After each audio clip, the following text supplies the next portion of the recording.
presiden kita nih, Prabowo Subianto, yang tiba-tiba jadi pembicaraan dunia karena pidatonya yang meledak-ledak pada sidang umum PBB.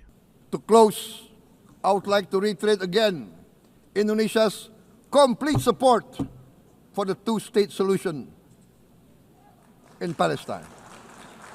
We must have an independent Palestine, but we must also recognize, we must also respect, and we must also guarantee the safety and security of Israel.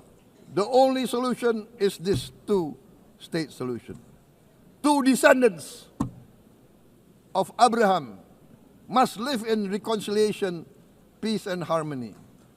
Karena beliau merasa bahwa masalah dalam negeri boleh dikatakan di bawah Presiden Jokowi selama 10 tahun itu kan sudah diberikan atensi yang sungguh sangat luar biasa. Nah, sekarang ini yang di dalam 20 poin proposal yang Trump mungkin nanti akan sampaikan, itu nanti akan ada pemerintahan transisi. Nah, jadi yang kita harus pahami adalah Palestina itu adalah masalah tanah, masalah lahan, bukan masalah agama. Dan pendekatannya betul-betul nyata gitu. Karena orang menganggap gini, setelah pidato itu, banyak negara-negara Eropa khususnya yang langsung putar 360 derajat keputusan politiknya tuh. Betul nggak tuh?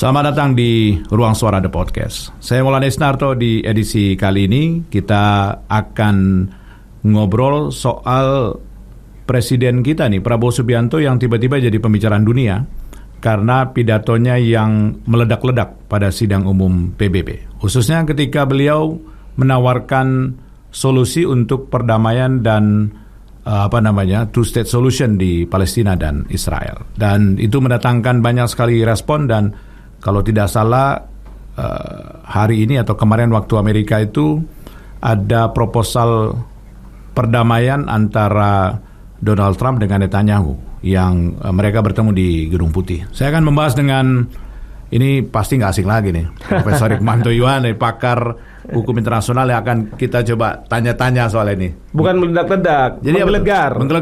Malah gebrak-gebrak meja. Itu sebenarnya kalau saya lihat presiden ketika itu ingin memberikan emphasis, ya, penekanan. Nah, penekanan sehingga kalau beliau ini menekankan sesuatu pakai begini-begini gitu kan. Iya. Nah, cuman mic-nya ini sensitif sekali, jadi seperti kayak gebrakan-gebrakan gitu. Tapi itu berhasil nggak, Prof? Itu berhasil, buktinya Presiden Trump memberi atensi, ya. Beliau mengatakan, wah, saya suka tuh cara kamu tadi.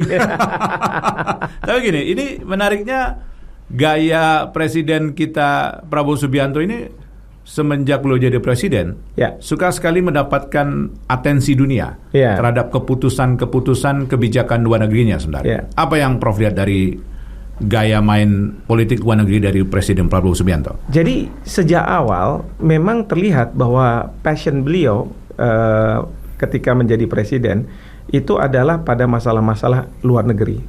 Beliau ingin lebih engage gitu, ya. Karena beliau merasa bahwa masalah dalam negeri boleh dikatakan di bawah Presiden Jokowi selama 10 tahun itu kan sudah diberikan atensi yang sungguh sangat luar biasa.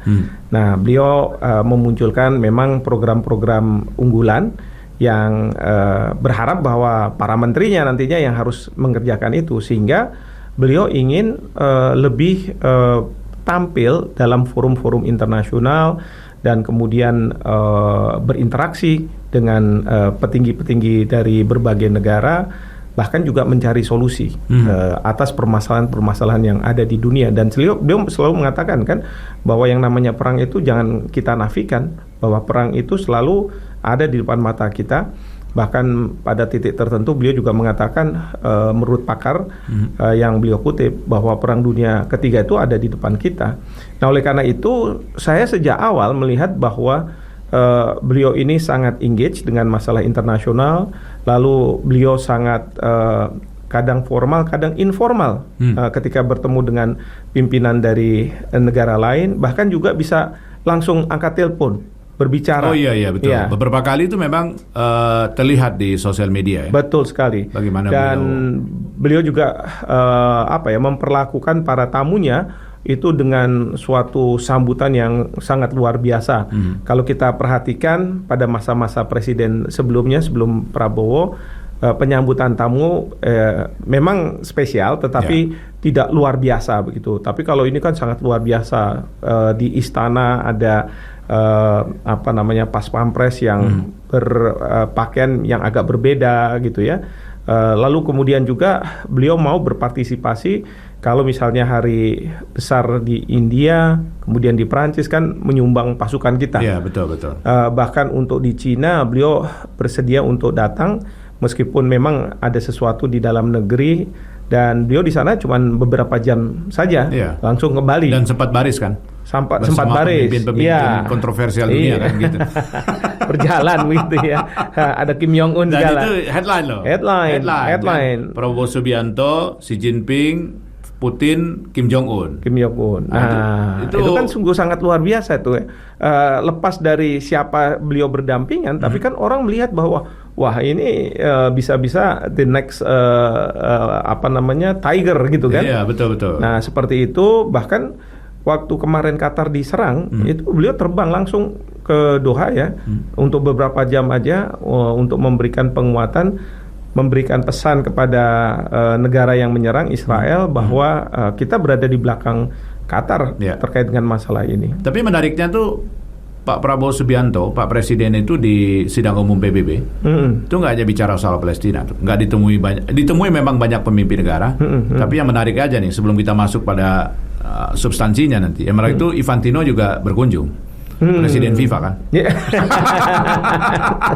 Kaget juga saya. Iya. Itu berkunjung Presiden FIFA. Keren juga nih.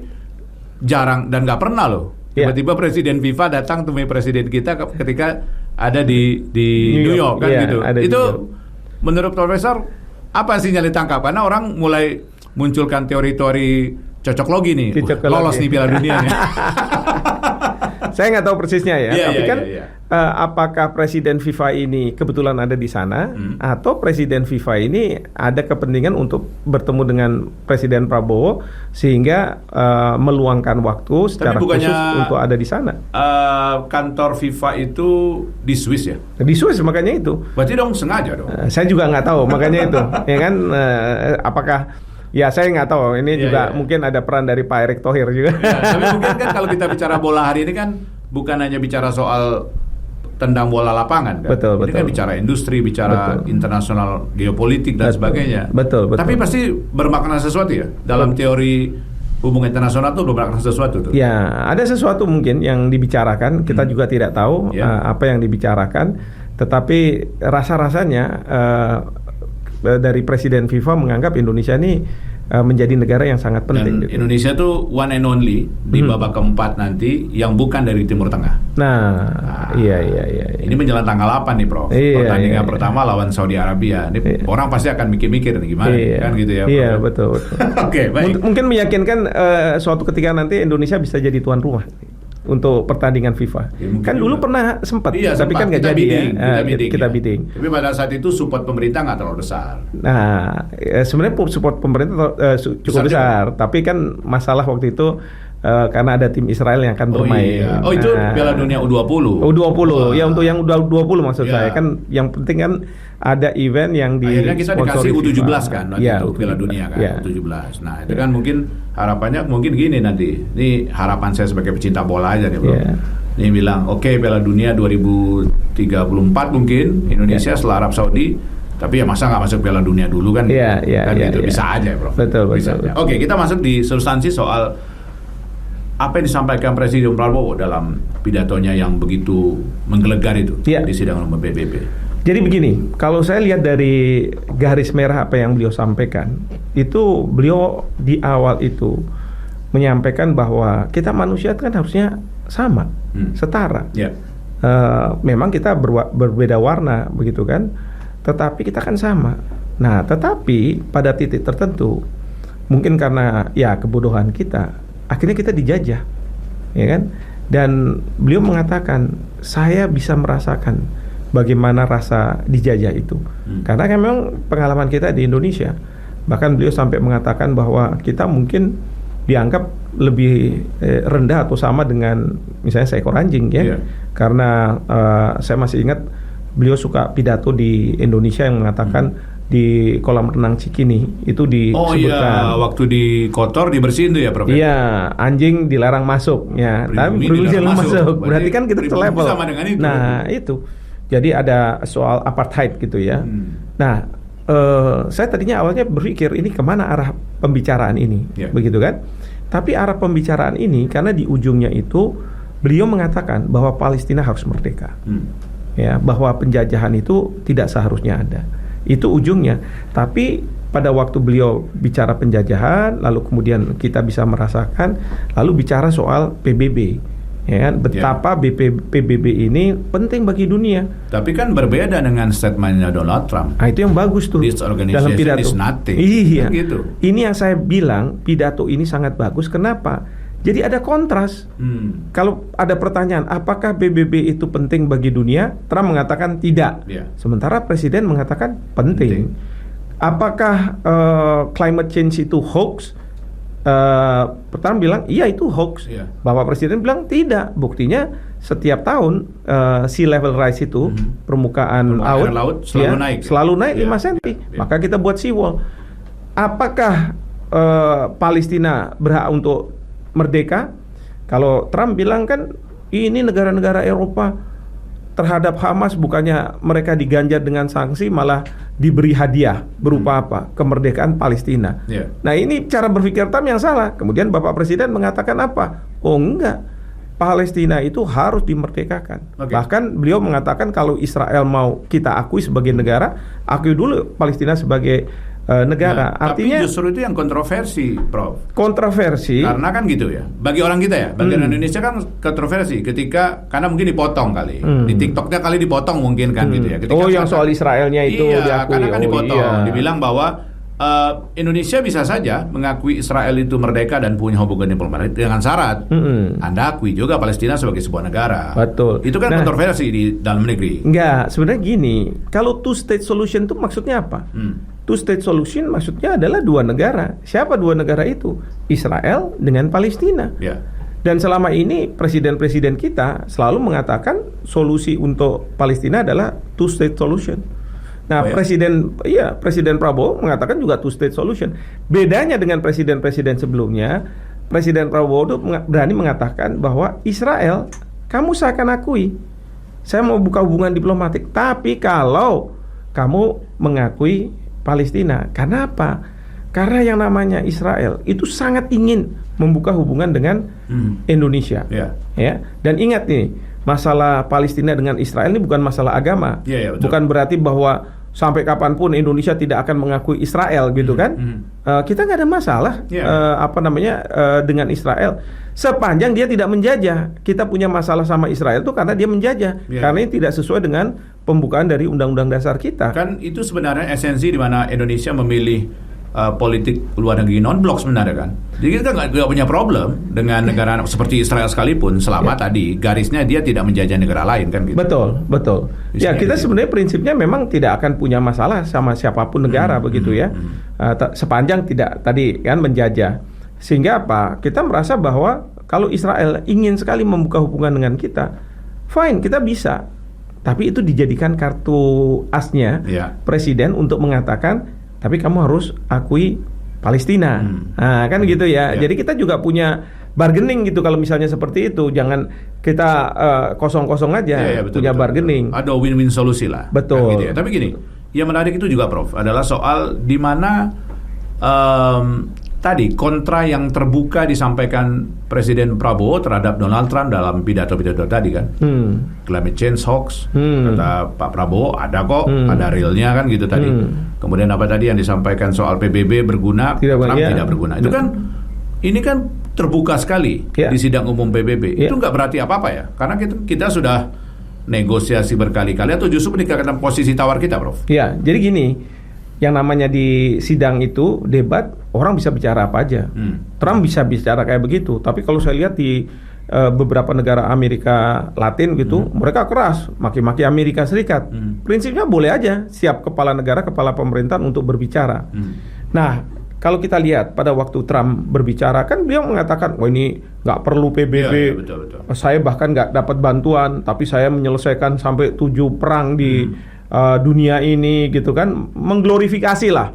Lalu kemudian menunjuk negara-negara, ini Jerman salah nih, Prancis, Cina dan lain sebagainya, kan begitu kan? Itu dalam suatu suasana seperti itu negara-negara itu pada gondok semua. Nah, yang sangat terlihat gondoknya itu adalah Presiden Lula, karena ketika dibicarakan Brazil, ya beliau udah hampir naik berdiri kan, tapi ditenangkan sama stafnya, udah tenang dulu kan.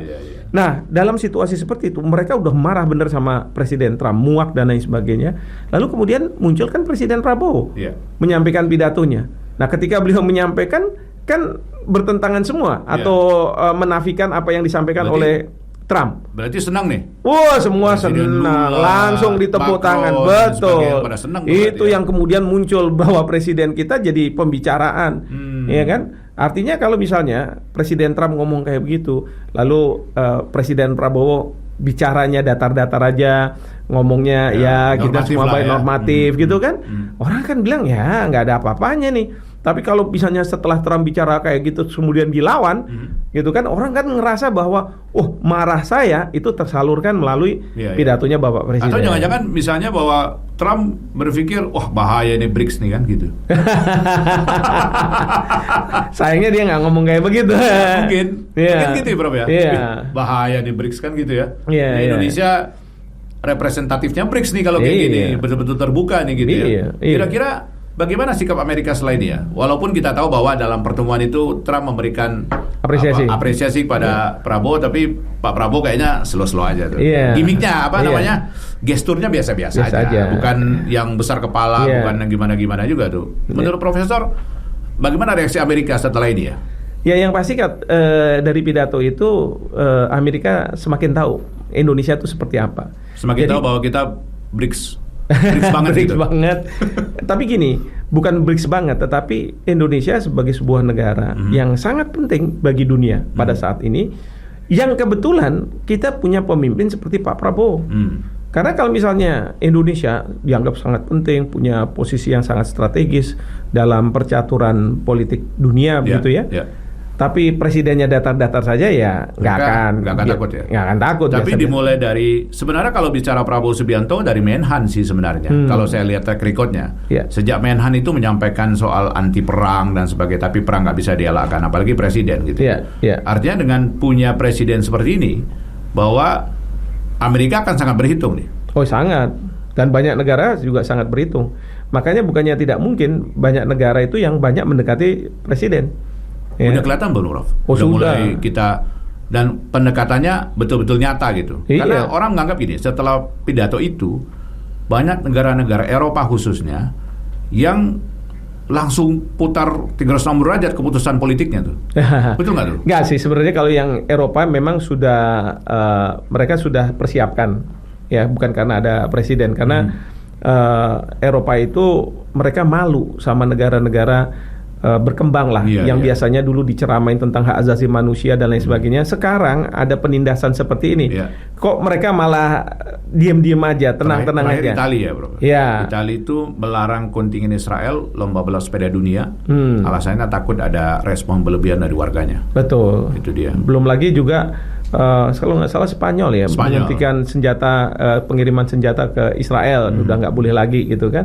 Nah, jadi mereka bereaksi, dan bereaksi itu juga karena warga di negara mereka itu kan pada demonstrasi dan lain sebagainya, dan akhirnya mereka bilang bahwa memang mereka harus mengambil suatu sikap yang mengakui Palestina sebagai sebuah negara untuk sebenarnya menghentikan Israel. Ingat nggak kemarin tuh waktu Perdana Menteri Netanyahu mulai pidato. Walk out. Who dulu. Terus walk out semua. Hampir cuma sedikit yang stay di situ. Kalau saya lihat sih yang stay Jepang, Aliansi Amerika lah rata-rata. Tapi Eropa juga udah banyak yang keluar juga Ya, kan sebenarnya. Eropa rata-rata keluar tuh sebenarnya. Itu menunjukkan bahwa di mata dunia gitu ya, apa yang dilakukan oleh Netanyahu nggak bisa dibenarkan lagi. Kalau dulu kan mereka Netanyahu bilang, wah ini saya melakukan serangan ke Gaza karena saya mau ngejar Hamas, saya mau membalas dendam Hamas gitu. Betul. Tapi sekarang ini kan bukan lagi Hamas yang diserang gitu kan, tapi warga sipil sampai 60.000 sekarang jumlahnya. Malah lebih katanya, udah 72.000 katanya yang tewas. Tapi gini, saya sih mengharapkan ada pertemuan antara Presiden Trump dengan Menteri Luar Negerinya ketika bertemu dengan Ukraina, Presiden Ukraina. Pada saat itu kan Presiden Ukraina di depan pers dimaki-maki, satu lawan banyak tuh. Maki-maki tuh Presiden Zelensky lawannya Trump sama menlunya kan gitu ya. sama wakil presiden of State. Wakil presiden juga ada di situ kan. Itu dimaki-maki tuh di depan wartawan. Saya ngarepin setelah kejadian ini gitu juga gitu. Kayaknya kasusnya sama ya, Bro. Mereka bantu banyak, tapi entah kecewa banget Amerika seakan-akan Ukraina nggak ngakui kalau mau minta bantu apa lagi nih kan ini kayak gitu juga gitu. Dengan percaturan geopolitik ini kondisinya gitu nggak? Bisa nggak? Maksudnya terhadap Israel? Oh, kalau Israel sih Netanyahu agak dalam posisi yang bagus. Karena gitu? Karena hubungan Trump dengan Netanyahu ini justru bagus lewat mantunya Trump gitu ya. Terus kemudian juga kan besan nih ya. Iya. Dan kita harus ingat lobby Yahudi kan kuat. Artinya lobby Yahudi ini kan warga negara Amerika Serikat yang beragama Yahudi yang selalu dia ekonomi Amerika mereka pegang dan selalu mereka menyumbang untuk dana kampanye. Jadi dan pesan mereka selalu lindungi Israel, kira-kira seperti itu. Jadi posisinya lebih bagus daripada Zelensky gitu ya. Tapi yang saya perhatikan ya ini pagi tadi atau kemarin itu ada pertemuan antara Trump dengan Netanyahu proposal. Proposal ini sudah dibahas pada waktu pertemuan sideline di markas besar PBB. Setelah pidato-pidato itu kan ada tuh Bapak Presiden diundang juga tuh negara-negara Arab yang plus meja kecil ya. Di situ Trump duduk sebelahnya. Itu apa? Sideline dari sidang umum ya? Sidang umum untuk membahas mengenai masalah Palestina. Dan dugaan saya itu proposal sudah disiapkan. Jadi mungkin utusan khusus Trump, Steve Witkoff itu sudah melakukan wawancara lah sama kepala pemerintahan, kepala negara dari negara-negara Timur Tengah, plus juga negara yang berpenduk Islam seperti kita, Turki begitu ya. Mungkin pada waktu itu. Yang duduk Trump dengan Erdogan. Betul. Mungkin di situ setelah ditanya apa sih Anda maunya untuk Palestina ini dan sebagainya, sudah kemudian dibuatlah proposal. Proposal itu yang kemudian di fine tuning lah gitu mungkin sama Presiden Trump, terus kemudian dibahas. Itu yang kemudian Bapak Presiden ketika pulang mengatakan bahwa ini akan ada terobosan gitu kan. Tapi beliau kan nggak nyampaikan gitu ya, karena mungkin Trump bilang jangan sampaikan dulu ke publik karena saya harus bicara sama siapa Netanyahu. Itu yang hari ini pagi atau kalau mereka waktu sana pagi dan mungkin malam waktu sana atau pagi waktu sana ya kan beda 24 jam. Betul. Jadi itu yang dibahas dengan Netanyahu dan mungkin kita bisa dengar nih proposal itu salah satunya adalah Palestina harus merdeka. Oh itu? Karena saya lihat ya dari pidato Bapak Presiden, beliau kan mengatakan bahwa kami Indonesia akan mengakui Israel tadi kan, asalkan Israel mengakui Palestina. Itu arahnya menurut saya itu sudah mengatakan bahwa Palestina akan segera dimerdekakan oleh Israel. Tapi apa kepentingan Amerika kalau Israel mengakui misalnya, kan gitu ya, mengakuinya? Itu apa kepentingannya? Kepentingan Amerika kalau kita pun mengakui Israel gitu.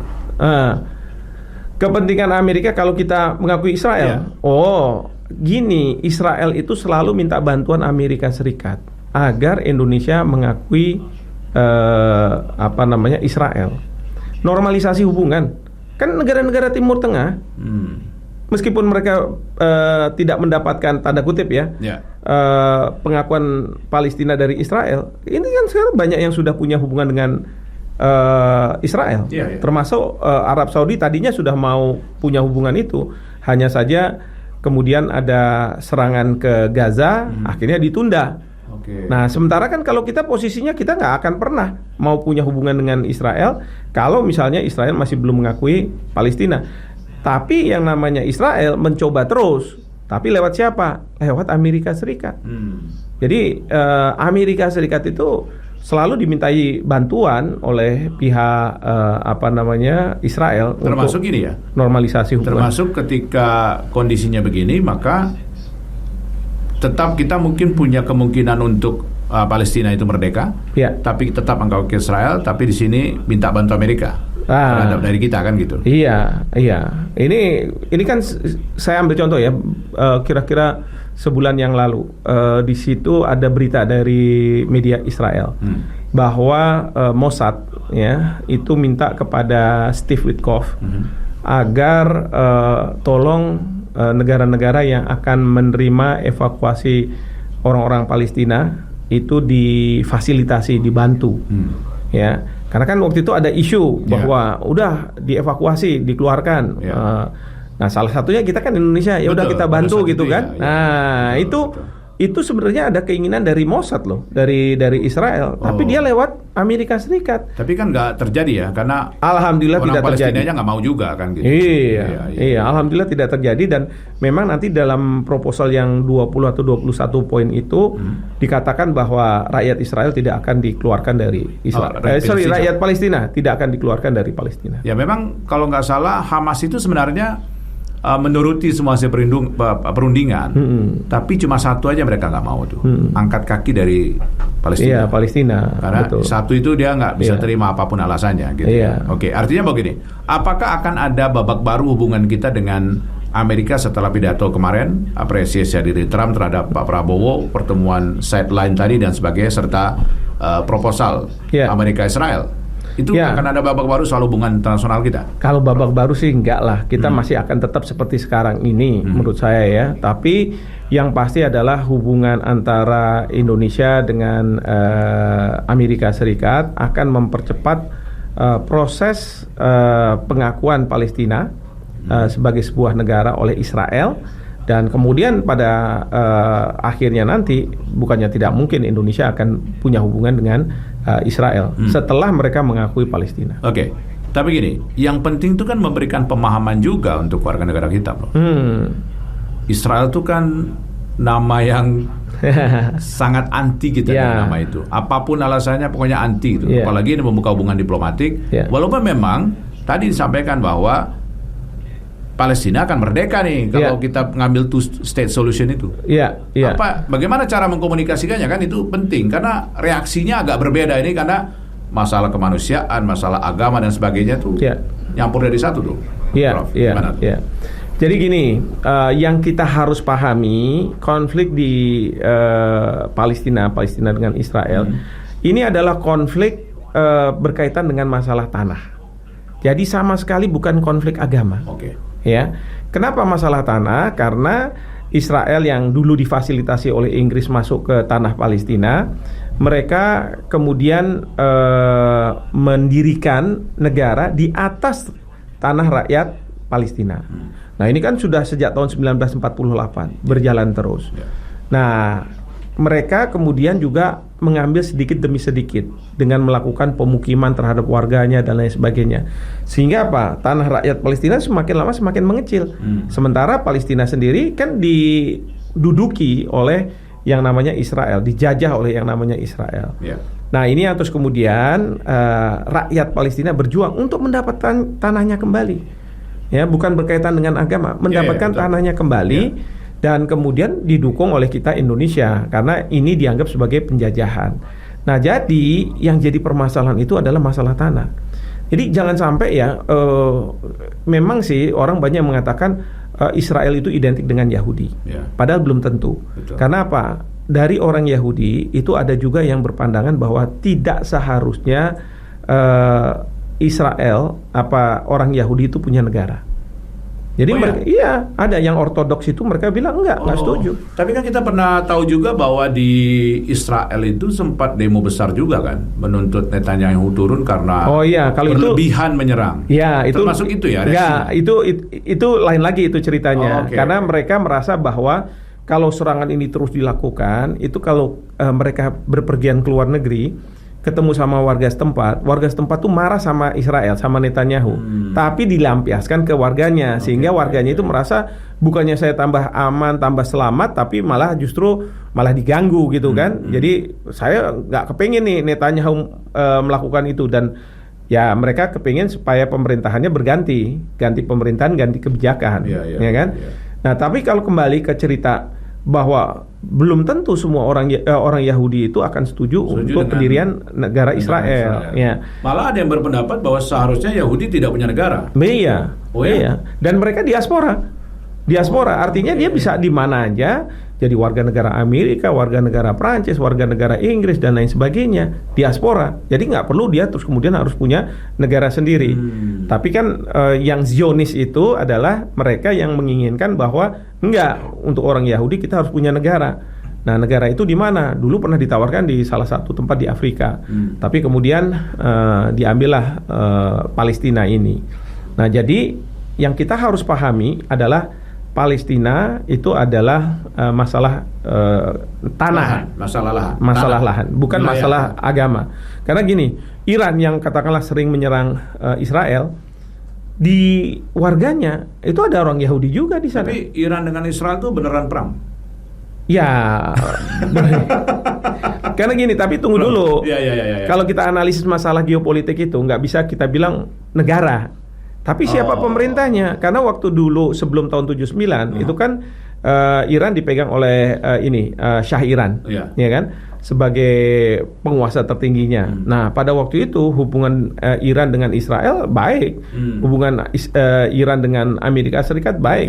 Tapi ketika Ayatollah Khamenei datang, terus kemudian mengambil kekuasaan tahun 79 dengan revolusi Iran, maka semua sudah berubah. Nggak bisa. Bahkan Iran itu yang mendukung sebenarnya Hamas. Kalau Hamas itu punya pemikiran bahwa Palestina merdeka itu tanpa ada yang namanya Israel. Nah, karena Israel mengambil tanah kita. Jadi kalau kita merdeka, dia harus keluar. Justru Iran itu ekstrim ya? Seperti itu. Ya semenjak revolusi Iran bersama Ayatollah Khamenei. Iya, jadi seperti itu. Tapi kalau di Palestina, kalau misalnya faksinya Fatah mengatakan nggak apa-apa kok. Israel mau gimana lagi, udah ada di situ. Kalau dinafikan, dihilangkan kan nggak mungkin. Yang penting Palestina harus merdeka. Nah, ini yang disebut sebagai two-state solution. Jadi memang kalau kita bicara soal historinya, memang two-state solution itu yang paling bagus sebenarnya. Iya, dan sudah lama sebenarnya, dan tidak saling menafikan. Cuman Israel pertanyaan, kenapa nggak dari dulu aja diakui Palestina kan? Nah, Israel tidak mau. Masalahnya di mana itu? Masalahnya adalah dia selalu mendapat serangan-serangan dari negara sekitar, termasuk dari Hamas. Jadi beliau khawatir kalau misalnya Palestina kalau nanti jadi sebuah negara, itu negara lawan negara. Tapi kalau misalnya sekarang diduduki kan, ini ibaratnya pemerintah Israel melakukan tindakan polisionil terhadap pemberontak. Polisionil itu maksudnya gimana? Polisionil tindakan yang sifatnya masalah dalam negeri. Jadi ambil contoh nih ya, ketika kita merdeka 17 Agustus 1945 ya. Itu kan kita sudah merdeka. Pertanyaan kita, apakah Belanda menghentikan serangan? Enggak, dia serang. Atas dasar apa? Kalau kita bilang agresi, soalnya kita menganggap diri kita udah negara, tapi Belanda belum. Dia bilang ini masih Hindia Belanda, masih wilayah saya. Oleh karena itu, saya melakukan tindakan polisionil, tindakan kepolisian bukan tentara dengan tentara, negara dengan negara, kepolisian. Lalu kemudian kita dapat pengakuan nih dari Mesir tahun 46. Terus kemudian banyak negara. Apakah Belanda belum. Baru kemudian pada tanggal 27 Desember 49 Belanda menandatangani perjanjian yang menyerahkan kedaulatan ke pemerintah Indonesia. Nah, sejak saat itu Belanda tidak akan melakukan serangan. Nah, berarti kalau two state solution kondisinya begitu. Seperti itu. Jadi Israel menyerahkan kedaulatan, mengakui Palestina sebagai sebuah negara yang merdeka. Nah, jadi benar bahwa Palestina itu jajahan Israel. Sekarang ini ya. Betul itu kan? Iya. Posisinya gitu ya, Prof. Posisinya seperti karena itu. kan kalau kita analoginya Indonesia dengan Belanda, kedaulatan diberikan oleh Belanda kepada Indonesia karena dianggap itu adalah Indonesia jajahan Belanda kan? Jajahan Belanda, betul. Iya. Okay. Nah, sekarang ini yang di dalam 20 poin proposal yang Trump mungkin nanti akan sampaikan, itu nanti akan ada pemerintahan transisi. Nah, pemerintahan transisi ini yang kemudian akan mengambil amanah lah ya, mengemban amanah untuk menyelenggarakan pemerintahan, mempersiapkan Palestina menjadi sebuah negara merdeka, melakukan pembolehan bantuan-bantuan kemanusiaan datang, tenaga kesehatan, lalu melakukan rekonstruksi terhadap Palestina. Nah, ini yang terus kemudian ada yang bilang isunya bahwa Tony Blair yang akan menjadi kepala dari pemerintahan transisi ini. Walaupun ya saya nggak tahu ya, kalau saya pribadi sih agak kurang seret ya. Kenapa? Karena seharusnya gimana, Prof? Karena Inggris itu ya yang mulai masalah dulu.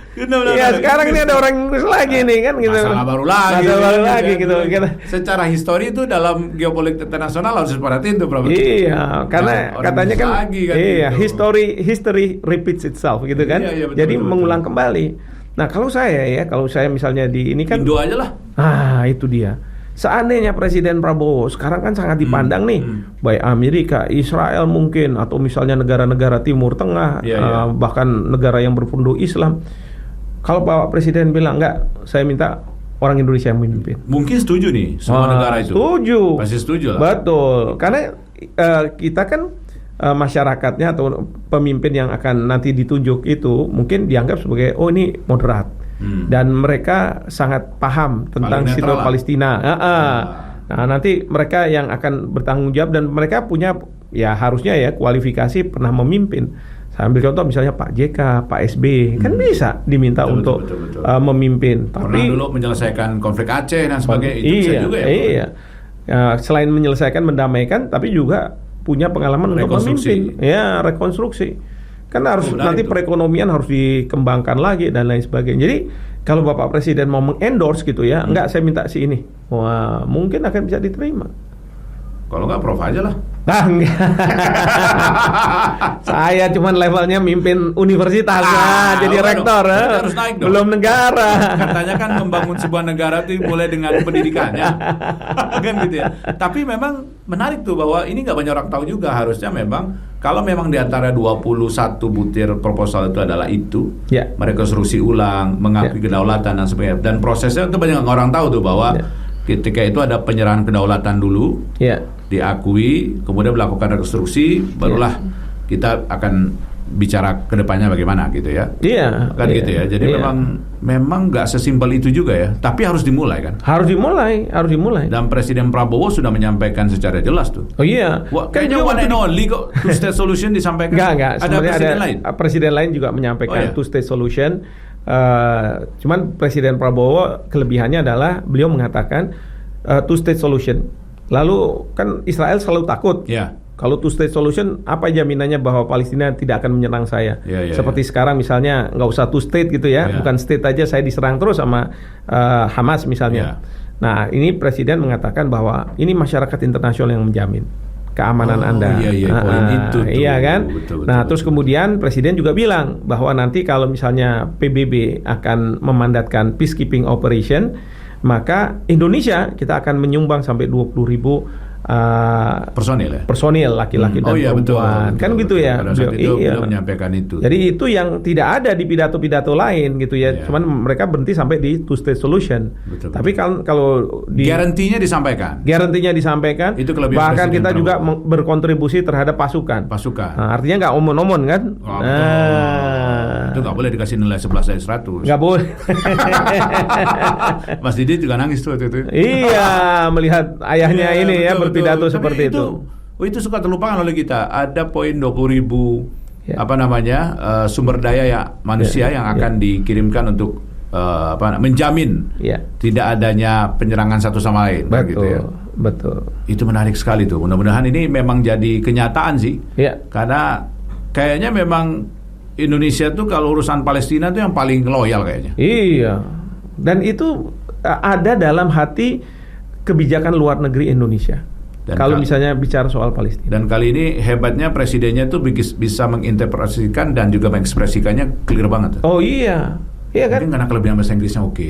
Itu dia. Dan artinya nggak ada barrier kan? Iya, nggak ada barrier, nggak ada rasa inferioritas. Karena beliau udah tahu, saya sering ngomong bahwa jangan warna coklat nih karena kita dijajah terus kemudian kita jadi inferior gitu kan. Iya, betul. Jadi beliau selalu mengatakan bahwa posisi kita sama. Saya nggak mau dibilang inferior. Maka beliau mungkin menyampaikan apa adanya. Betul. Dan itu direspon positif ya. Iya, direspon positif. Negara-negara Arab dan lain-lain kayaknya lagi merapat. Iya. Itu kalau nggak salah ya pas Presiden Trump bicara membuat press statement bersama-sama Perdana Menteri Netanyahu. Kalau nggak salah ada cuplikan yang saya dengar. Ya, itu nyebut Presiden Prabowo. Presiden Prabowo, dia mengapresiasi gitu ya. Betul. Jadi saya mungkin juga beliau banyak bicara juga di dalam forum yang sideline itu dan apa yang sebaiknya dilakukan oleh Amerika Serikat ya. Nanti kita lihat aja. Mudah-mudahan ini pertanda baik Indonesia menjadi agen perubahan. Amin. Gitu ya. Dan kita akan lihat bagaimana peran kita ke depan bisa lebih besar lagi, Prof. Ya. Tapi ini memulai dengan baik sekali dan menggugah hati banyak orang sebenarnya. Betul. Khususnya di Indonesia. Jadi kalau kita bicara soal Palestina hari ini sekali lagi bukan soal agama nih. Ini soal kemanusiaan, soal lahan dan memang harus ada solusi. Jadi kita nggak bisa egois sebagai bangsa nih. Kita jangan bicara soal Palestina merdeka tapi nggak ngaku Israel. Bisa juga. Betul. Saya sih kepingin jangan kita, mohon maaf nih, lebih Hamas dari Hamas. Karena Hamas sendiri itu sudah sampai pada titik mereka bisa menerima. Jadi waktu Hamas dengan Fatah dipertemukan oleh pemerintah Cina di Beijing, Hamas itu sudah, tapi nggak menyebut bahwa negara yang akan diakui adalah Israel. Tapi dia bilang saya bisa terima kalau misalnya Palestina nantinya akan berdampingan dengan negara lain. Nah itu kayaknya kalimatnya diakui. Iya. Memang tapi kalau berdampingan sama siapa? Iya betul. Sekelilingnya udah aman. Cuma dengan Israel aja kan? Iya. Siapa lagi kalau Israel? Betul. Artinya sekelas Hamas saja ada begitu. Iya. Jangan pula kita lebih Hamas dari Hamas. Daripada Hamas. Karena Hamas padahal kita bukan Hamas kan gitu ya. Nih publik kita nih harus paham nih isu-isu kayak begini. Benar, gitu kan. Jadi kadang-kadang kita emosi aja di depan. Betul. Gitu ya. Sekali lagi kita nggak boleh nih dalam pergaulan internasional kita nggak boleh hanya emosional. Betul. Sekali lagi. Betul. Mudah-mudahan bagian dari rekonsiliasi itu ya. Kita cuman pengamat aja kan gitu. Kita harus kontribusi juga. Tapi tadi dengan pemahaman yang tadi, Prof. Dengan pemahaman yang lebih Hamas dibanding Hamas itu. Betul. Terima kasih banyak, Prof. Sama-sama. Bersama kami. Terima kasih. Sekali lagi terima kasih studionya. Ini studio Hikmanto Yuwana Library. Dan podcast ini diambil di studionya Prof Hikmah. Jadi memang di Mampang Perapatan nih. Iya, betul. Kita nyoba studio baru beliau nih. Terima kasih banyak. Saya Maulana Esnarto. Sampai jumpa. Halo, perkenalkan nama saya Danang Satria. Asal saya dari Depok. Jadi di sini saya ingin menanggapi pidato Pak Prabowo di sidang PBB kemarin. Menurut saya itu salah satu momen yang nunjukin ketegasan dan keberanian Indonesia di panggung dunia. Pak Prabowo ngomong bukan cuma basa-basi diplomasi kayak biasanya, tapi langsung to the point. Indonesia siap ambil peran nyata buat jaga perdamaian dunia. Saya pribadi ngelihat ini sebagai langkah yang keren banget, karena jarang banget pemimpin kita tampil dengan bahasa seberani itu di forum internasional. Ketika dia bilang Indonesia siap kirim pasukan penjaga perdamaian ke wilayah konflik, itu nunjukin kalau negara kita nggak cuma pengen dilihat tapi pengen berkontribusi nyata. Dari sisi ketegasannya, saya sangat salut karena sekarang dunia butuh pemimpin yang jelas sikapnya, bukan yang ragu-ragu.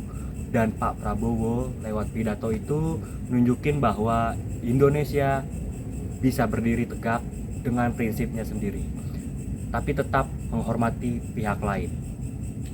ketegasan itu penting banget, apalagi di level global. Dengan gaya tegasnya, Pak Prabowo bawa pesan bahwa Indonesia bukan negara yang kecil yang bisa diabaikan, tapi negara besar yang punya nilai, punya sejarah, dan siap ikut menjaga perdamaian dunia.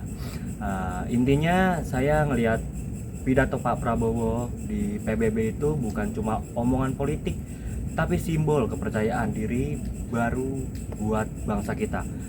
Indonesia tampil percaya diri, tegas, dan berani, dan itu patut diapresiasi. Terima kasih. Halo, nama saya Ine. Halo, nama saya Nala. Kita dari Bogor Tengah. Kita ingin menanggapi pendapat tentang Presiden di dalam rapat PBB dalam waktu lalu mengenai tentang negara-negara yang masih mengalami konflik genosida karena masih mengalami banyak ketidakadilan dan juga permasalahan yang konfliknya lumayan sulit ya. Gitu, utamanya juga di negara kita sendiri masih banyak fasilitas yang tidak merata gitu, utamanya dalam segi ekonomi, tentang produksi beras juga kan kemarin dibahas di dalam PBB kemarin gitu. Oke, di sini juga saya izin menanggapi terkait video Pak Presiden kami waktu beberapa hari lalu.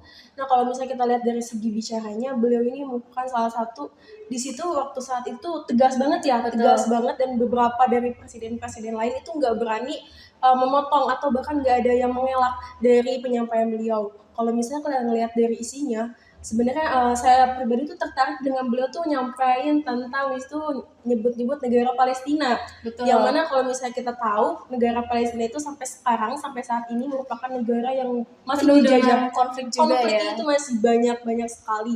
Nah, kan Indonesia juga dulu pernah dijajah ya, makanya pada saat itu Presiden bilang kita berdamai karena semua orang itu punya hak untuk merdeka. Dan semua orang tuh bisa berhak merasakan apa itu kemerdekaan lagi.